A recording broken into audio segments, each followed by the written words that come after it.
Welcome to Issues and Answers with your host Diane Kinderwater. Issues and Answers is presented as a public service to inform, educate, and better the lives of New Mexicans. And now, Issues and Answers with your host Diane Kinderwater. Hi, welcome to the program. I'm Diane Kinderwater. Today on the show, we're going to be traveling all across the world and also visiting Quito, Ecuador. Why Quito? Well, because we're so fortunate here in New Mexico to have visitors from all over the world come here.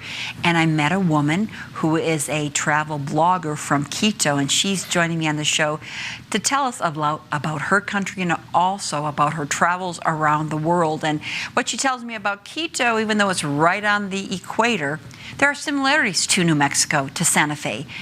We're capital cities. We have gorgeous weather, especially in the autumn. We have rich, diverse culture, and of course, delicious, sabroso food. So please stay with us as we talk to Jazmin Harb, who is a travel to blank blogger who I met and who I'd like to introduce to you to and learn all about her travels at such a very young age. She's been here to New Mexico 4 times and she loves it. We know why, and she's going to tell you why right after this. Stay with us.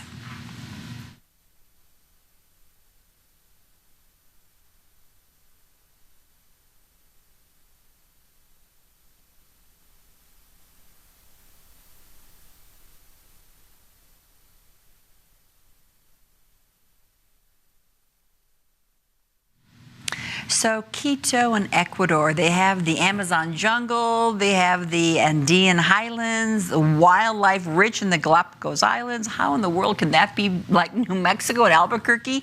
Well, because Ecuador and Quito are very diverse, and we are as well. I'm going to introduce you to Jazmin Harb. She is a travel writer, travel blogger, travel photographer, travel videographer who's been around the world, but you love New Mexico. You love coming and visiting us. I actually fell in love with the culture. My first year, I went to school in Colorado, Boulder, and 3 of my roommates were actually from New Mexico. So I have been lucky enough to learn through them how the food, about the food, about the culture, about the colors. I would say New Mexico is a very colorful state. The people, the turquoise, like you see colors everywhere. And I'm a type of person who loves colors.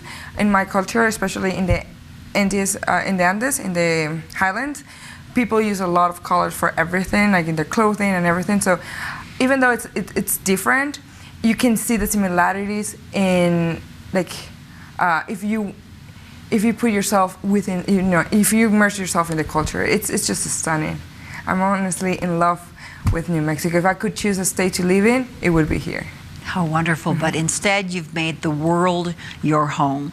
As a blogger, a travel to blank, because blank is wherever you're going, you've been doing this as a blogger. And let's first start with the diversity of your country, of Ecuador, because you can be a travel writer and just write about your country because it's so diverse. Yes, in fact, I have a different account that's called Viajar in Ecuador, Travel in Ecuador, which is just about Ecuador, because we have so much in such a small territory. I am so proud of being Ecuadorian because of that. The amount of nature that we have, and how easy it is to see wildlife. Like if you want to go and see wildlife anywhere in the world, I would say go to Ecuador. Like if you go to the Andes, you're gonna see animals that live there, like also the Antiojo, which is I don't know how to say that in English, but the Andes bear, which is the one that has like kind of like sunglasses, it has black around his eyes, and you can see it like very easy. So you're rich, I didn't realize that, in so much nature and so many much animals. Nature. We've always heard of the Galapagos Island, and I have always thought it was tropical, but really it's an arid. Well, you find everything. Honestly, I would say I have visited about 75 countries around the world, 78.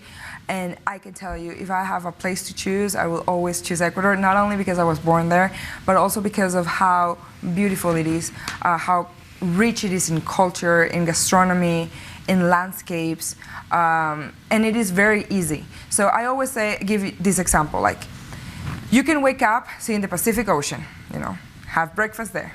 You drive 3-4 hours and you can see a volcano full of snow, see the Andes, just enjoy it. Then you drive 3 more hours and you are in the jungle, in the rainforest. You could take a flight to the Galapagos, but it would be a very, very, very long day. But what I'm trying to say with that is that Ecuador has it all.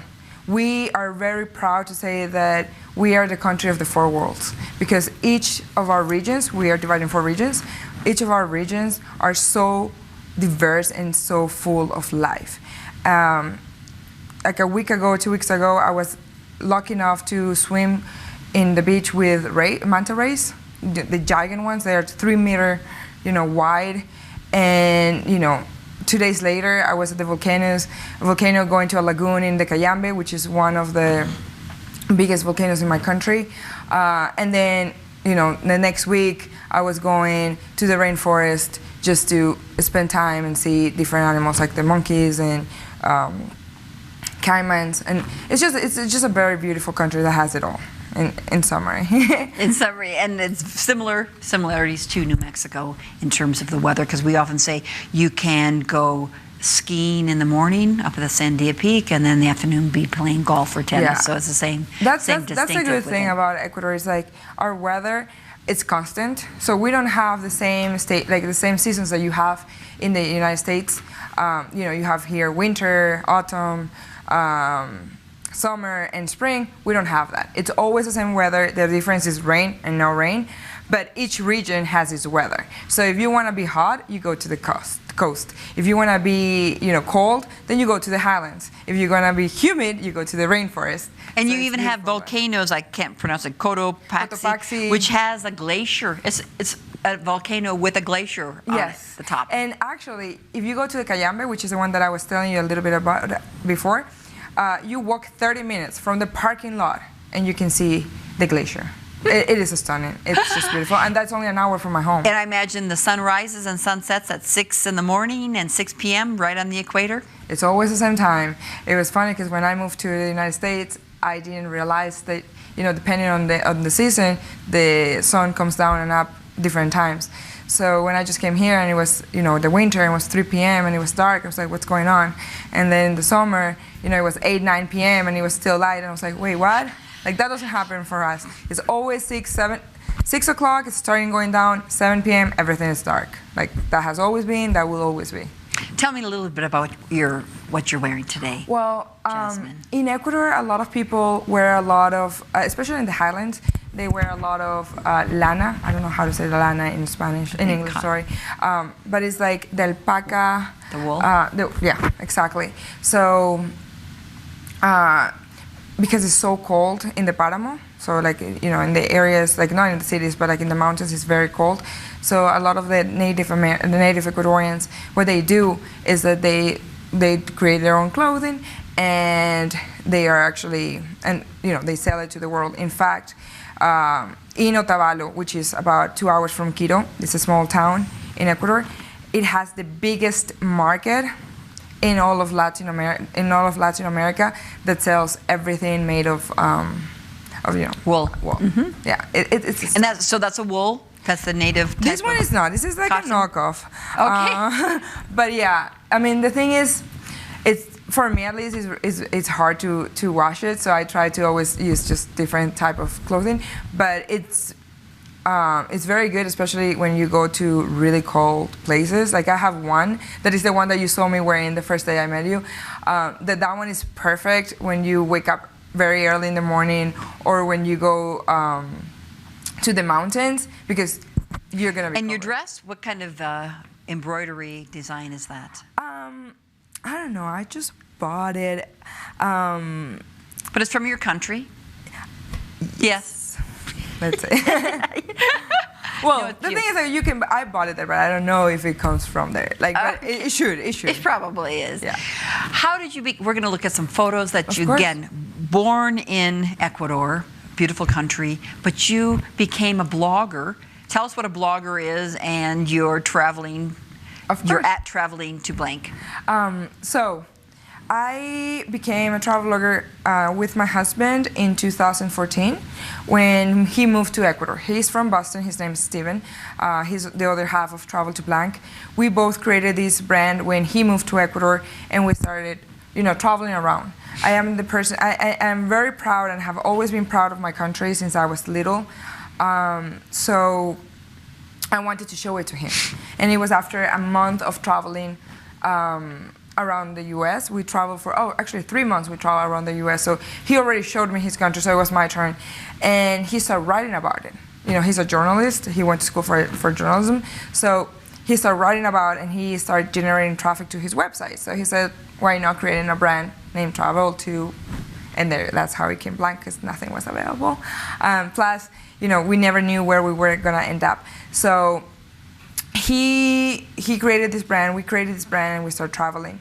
And that's how the brand was created, and we moved to Spain for a year to do our master degree, and then we started traveling all over. So what we do specifically, what is a blogger? It's someone, at least in my case, is someone who creates travel guides. So I write different types of guides for the user who wants to look at a specific destination, just types on Google, like let's say what to do in Santa Fe in 3 days or in 2 days. So what we do is like travel guides. We were focusing more on walking guides, so you can do everything within walking distance, and divided the sectors in cities that were bigger so you could walk them instead of using a car, instead of like doing that way, because we do believe in sustainable tourism.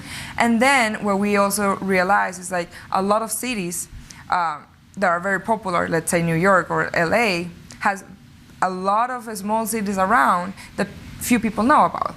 So what we try to do is trying to push a little bit of these people that goes to these big cities to also go to smaller cities. So it helps promoting tourism in a different way, in a more sustainable way, and also helps the local community to be able to make more money and get an extra income.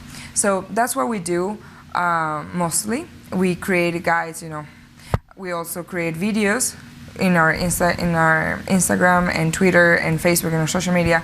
We try to show it not only with photos and words, but also by videos, because we do believe that in a video you can actually get a better sense of the experience that you're having. So yeah, that's what we do. And do you earn income?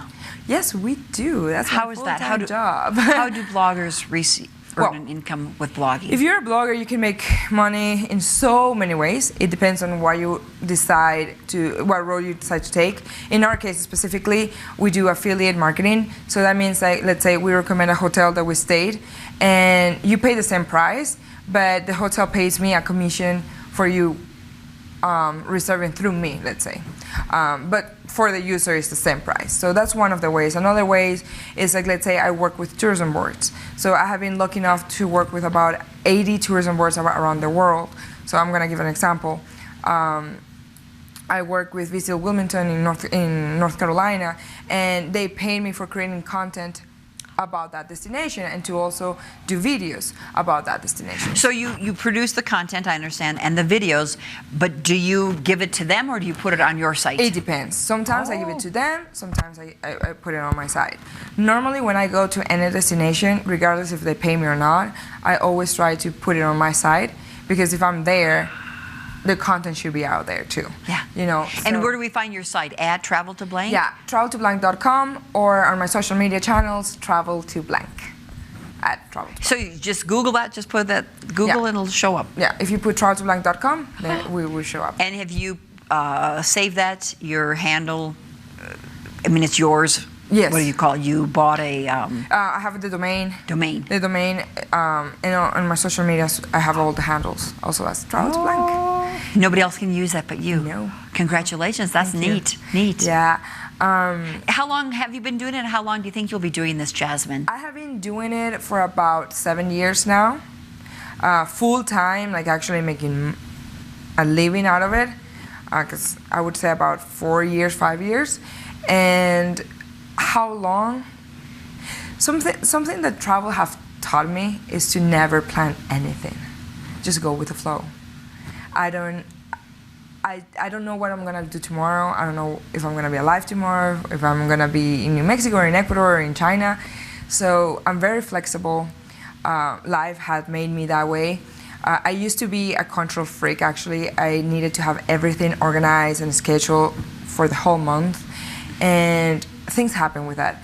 A lot of times you already get your schedule so busy that you miss out on other opportunities that sometimes were better for you. Another thing is, when you travel, things never go the way you want them to go, because life is life and life happens, you know. So at first I used to cry. Like, there's one destination that I have been trying to go for 3 times, and it's in Bolivia. It's called Salar de Uyuni, so Uyuni Salt Flats.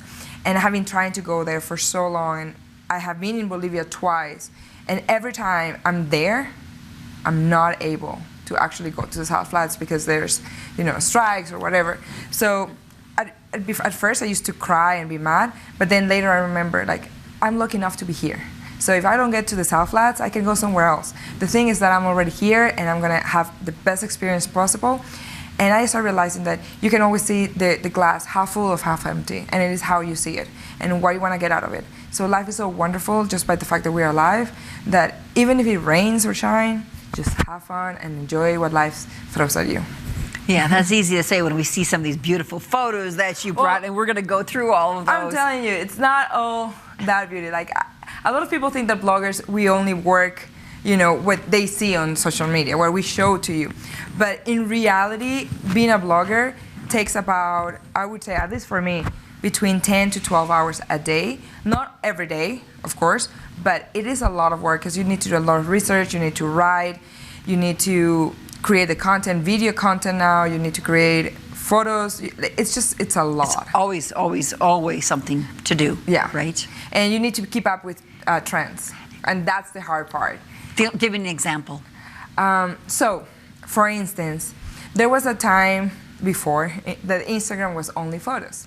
So I remember there was, you know, you had to take the best photo you could of a location. And that was relatively easy if you had an idea of what you wanted to get out. But now, people do not consume, and the platform doesn't even let people consume the same way photos. They are pushing more reels, which are videos. So you need to create a storyboard of the videos that you want to take to create just one 15-second video. And like, imagine my case for Viajar in Ecuador, which is my Ecuadorian Instagram account. I have to post one video a day because that's what Instagram like gives it a price, if you want to say, like pushes it even more. So I have to make sure every day I post a video. So just to make that video, it can take about 30 to an hour. And the content is already recorded. Sure. So just imagine that. So a lot of times you need to know what music it's trending, or what transitions people are liking, or what topic people are talking. So it is a lot of research that people don't see behind doors. Just like TV. Yeah, exactly. So 15 seconds is the reels. People's attention spans are just 15 seconds these days, I guess. Well, yeah, you have like about 1 to 3 seconds for the person to see if they want to see your video or not. 1 to 3, not even 15 no, seconds. No, 1 to 3. 15 is like the longest they would see, unless you're talking and you're showing something. Like, let's say you're showing how to prepare a cake or something like that, that it requires more time, and people know that, and their mindset is ready for that. But if it's something like they're just chilling at their other houses, it's short. It's crazy. But that's what we consume. That's what they're used to, just immediacy. They want to see it then, and they want responses. What is your master's degree in? Visual media. So visual and digital media. Very nice. So we're going to look now at your travels. Awesome. Mike's going to show some of the photos that you took, and you're going to tell me where you were and what was your experience. Amazing. At that location. Perfect. Let's take a look. So that was in Bacalar in Mexico. So that's in the Yucatan Peninsula. 3 seconds. That one is in Cartagena in Colombia. 3 seconds. This one was what? Bacalar in Mexico in the Yucatan Peninsula. And the second one was in Cartagena, Colombia. So the first one was a river, or? I honestly don't remember what it was. Look at this. It looks I think it was a river, yeah. And it's beautiful. The cool thing about this is like you can swim there. You cannot step on the white They are not rocks, but like in the white, they are not. It's not sand. It's actually like little seashells, probably. No, it's weird because I don't know the names in English, and I apologize for that. But it's like it's a living thing. That's in Mexico Coral. City. Maybe it's the coral. Probably coral. But no, because I think corals are for the sea, and this is a river. But like it's something that you cannot touch because it can die. And the cool thing though is that there's alligators there. And here, that one that you just saw, that one's in Mexico, outside Mexico City. It's one of the ruins, and it's just beautiful. I love it. That photo was taken when you could still go up the pyramids. Now you can't. So now you can only. Because of danger, people are hurting themselves. More than anything to conserve the conserve pyramid. it, right. Because a lot of people were just climbing, and they were not just going through the steps. This one is in my beautiful country. This is in Ecuador. This is in Yasuni National Park. And what's the name of the national park? Yasuni National Park, one of the most biodiverse places on Earth. And like you can see there, we are feeding a pink dolphin. It's very rare to see them, and the reason why we were allowed to feed them, because normally you should never feed a wild animal, it's because our neighbor country, which is Peru, they used to. That area is very poor around the border in that country, so unfortunately they fish a lot. So there's not enough food for the dolphins. So in order to help them conserve them, that's why. And this is in Havana, Cuba. One of the most beautiful countries I have visited. Why is that? The culture, the people, the landscapes, the architecture. I would say Cuba is one of the most richest countries I have seen. Like it's just beautiful. And what I love the most about it's the food and the people. Like you could always have a great conversation. People are very nice. It's a very safe country for traveling. It's gorgeous. This one, it's in Colombia. Desierto de Totakoa. So it's called the Totakoa Desert, which Totakoa in Colombia, well, they call it to the snake, to the one that makes the sound. The rattles? Rattlesnake? No, maybe. Rattlesnake? I think it's called, I don't know. Yeah. And it's a beautiful desert. It's a place that if you have the chance to go to Colombia, make sure to add it to your list. In one day you would see it all, but it's beautiful. It's worth it. Oh, you see it. This looks That like one right an now, underground right cave. there. Yeah, that one, it's here in Florida. It's called the Devil's Den. It's about half an hour, 45 minutes from Crystal Rivers, and it's a very beautiful place. We went right at when they opened. 2 seconds after that photo, it was full of people. Like it's a very popular. Is it an place there. in-ground cave? Yeah, full of water. Full of water. That one right here, that was the Devil's Tower in, I forgot the state. Oh, like Utah here in the United States? Yeah, it's in the United States. Next to. What a beautiful, probably Utah. Where the Yellowstone National Park is, I forgot the name. Wyoming, Utah? It was in Wyoming. Beautiful. What a nice photo. Thank you. Yeah. Oh, wonderful. I have done a road trip around the U.S. twice. I have visited about 40 states, and each place has so much to offer. It's beautiful. This is a beautiful country that you have. And you've come here 4 times. 4 times. What types of things have you written about here in New Mexico? In addition to the balloon fiesta, what other things? I have focused mostly on the balloon fiesta because the times that I have been here has been when the balloon fiesta have given me the credentials as press to come and cover the event. So I have focused more about it. In this trip specifically, I want to create more content to do when it is not the balloon fiesta, because it's a totally different experience. Mm-hmm. So I need to focus more on that, and I will create different guides for Santa Fe and for Albuquerque, because there's so much to see and do besides just coming for the balloon fiesta. Yeah. Where else? You've been in the Americas quite a bit, but you've been outside of these continents as well. Yeah, I have been about 32 or 34 countries in Europe. I have been about 7 countries or 8 countries in Asia, 3 countries in in Africa, and mostly of South and Central America. So yeah, I have been traveling. I have been in Canada. I lived in Canada actually twice for 3 months each time when I was a little baby. Well, not a little baby, when I was a teenager. Any suggestions? And I know your English is wonderful. Of course, you speak at least 2 languages. Do you speak more? I tried learning Arabic and trying learning Italian because my mom's side is from Italy and my dad's side is from Lebanon. But I'm very, very bad. But very good in English. But I know when you go home, you say it's just nice to have a peace of mind to be able to speak in your native tongue and relax. You know the thing is, like with English, until I was 18. So I learned English since I was in kindergarten until I was 18. And I refused to learn English. I didn't like it. I would know enough to pass and go to the next level and next level in my school. But it was until I moved to Colorado that I went there for 3 months. I fell in love with people. I fell in love with the landscape in Colorado, and I was like, I'm coming here to school, for school. So I moved to Colorado, and my first semester was very hard. But the second and third, and then I kept going, it became easier and easier and easier. I would say my husband, it's American, so I have to speak English all day. My English is not perfect, but I'm trying my best. Jazmin Harb, thank you so much for being a part of this program. In the last minute we have, what suggestions do you have for people who want to travel, and how can they do their research? What should they do? Okay, Go to bloggers? Of course. Well, my first thing that I would say to do is get out. Get out of your comfort zone. And, you know, that sometimes is not easy. So start by going to your neighbor cities and start trying to be like, okay, I'm going to go for a day, for a weekend, and see that experience of not being at home.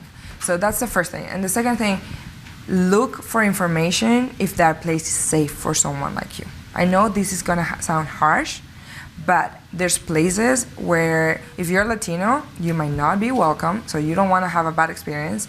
If you're Asian, if you're part of the LGBTI community, if you are Black. But that's all easy kind of to find online, You and can especially you're at Travel to Blink. Safety is first. Safety is basic in order to have a good experience when you're traveling. So make sure to do your research and ask questions. Go to Instagram, look at the destination you want to go, see who has posted photos about that destination, and ask questions. Questions are free, and you know you can get the answers that you might be looking for. Very good suggestion, Jazmin. Thank you for coming to this program. Thank you so program. much for inviting me. It was a pleasure meeting you, and I highly appreciated being here. Thank you, thank you. Thank you for watching the show. I'm Diane Kinderwater. Make it a great week with your family. We'll see you next time. Bye-bye.